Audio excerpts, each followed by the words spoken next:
What does online marketing really hide these days? Dries Ripoggen was a notorious Nazi collaborator in the Netherlands. He posed as a protector of Jews, took their money, homes, and assets with the promise that he would help them escape to America. He assured them that after the war he would return everything they had entrusted to him. But once they handed over their property, he threw them to the wolves. In Ripoggen's face, you see exactly that polite mask of the savior. Kind, gentle, good-hearted. A face that, once the humanitarian mask slips, reveals the mask of the narcissist beneath. Ripoggen skillfully exploited people's fear and their hope for a better tomorrow. Leandros began studying online marketing in early 2024. He approached several digital creators, but soon discovered something depressing. Their customers were actually their future partners. Many online systems, trainings, marketing schools, freedom academies, nice name by the way, don't make money from products.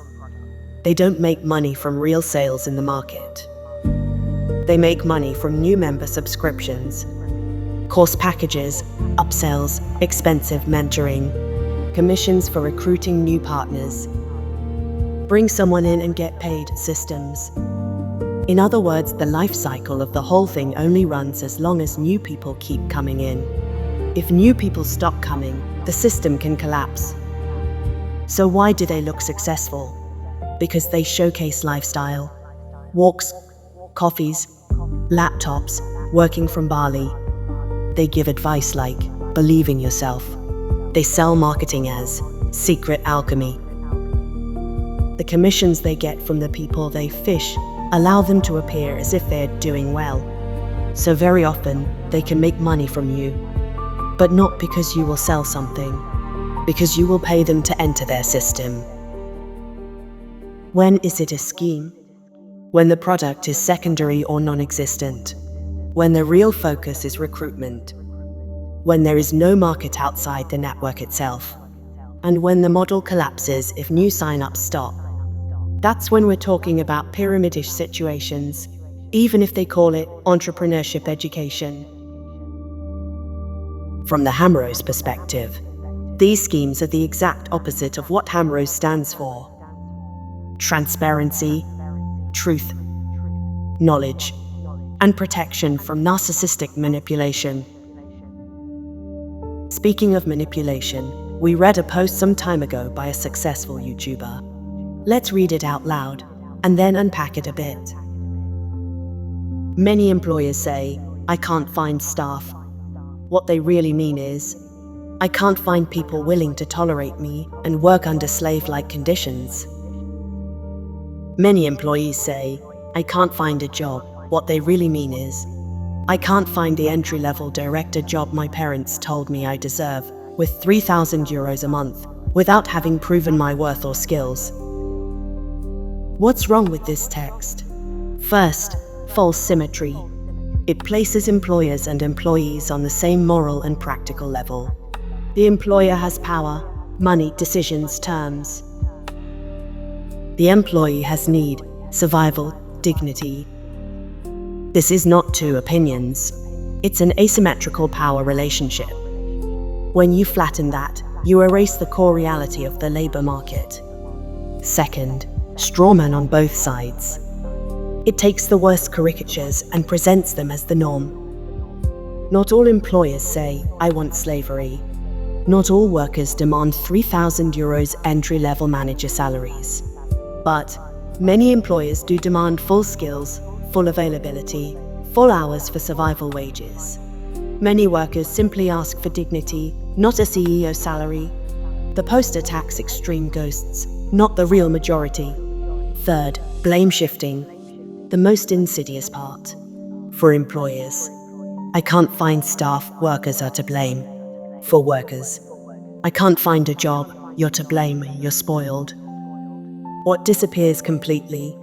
Inflation, rent, precarious contracts. The market is presented as a fair arena when it isn't. The post doesn't analyze, it moralizes. The subtext is, if you're not making it, your expectations are wrong. That's a convenient narrative for those who made it. For those selling productivity, hustle, coaching, and who don't want to look at systemic rot. The big misunderstanding: the post pretends to talk about value, but in practice it talks about submission. When work doesn't cover basic needs, that's not proving your value. When you ask people to tolerate conditions, that's not collaboration. So anything that equates victim and perpetrator in the name of realism, sells hard truths without data, smells like hustle guilt. If you're not making it, it's your fault.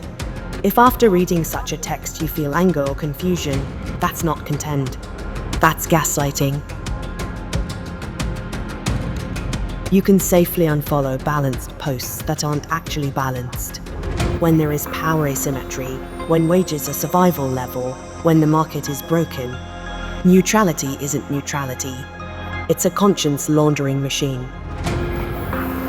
Unfollow creators who talk about people like KPIs. If you see phrases like tolerance, hunger for work, prove your worth first, with no mention of boundaries, dignity, or conditions, unfollow without a second thought. Keep people who talk about work without forgetting the human, professionalism without sermons, success without humiliating others. Everything else is just digital noise. And this is how we arrived at a point where many people sell to their future partners. They sell them knowledge, dreams, hopes. Many people go online claiming they know how to make money from artificial intelligence. Yes, that's the new trend, with the classic bait. Follow me to learn how to make money with ChatGPT. It's the modern version of share this and money will come to you in your sleep. A small dose of realism without killing the vibe. There are no secret codes that unlock ATMs. There is skill in how you use a tool. ChatGPT doesn't make money, it gives ideas. The real work is done by the human. What doesn't make money on its own? Knowing 15 buzzwords like ELI5, copy-pasting generic prompts from Reels, believing the tool replaces judgment, experience, and taste. Not everyone will become an entrepreneur, and that's okay. It doesn't mean that if you didn't become an entrepreneur, you failed. It doesn't mean entrepreneurs deserve luxury and employees deserve survival. So don't look for dreams in the ripoggons of the internet.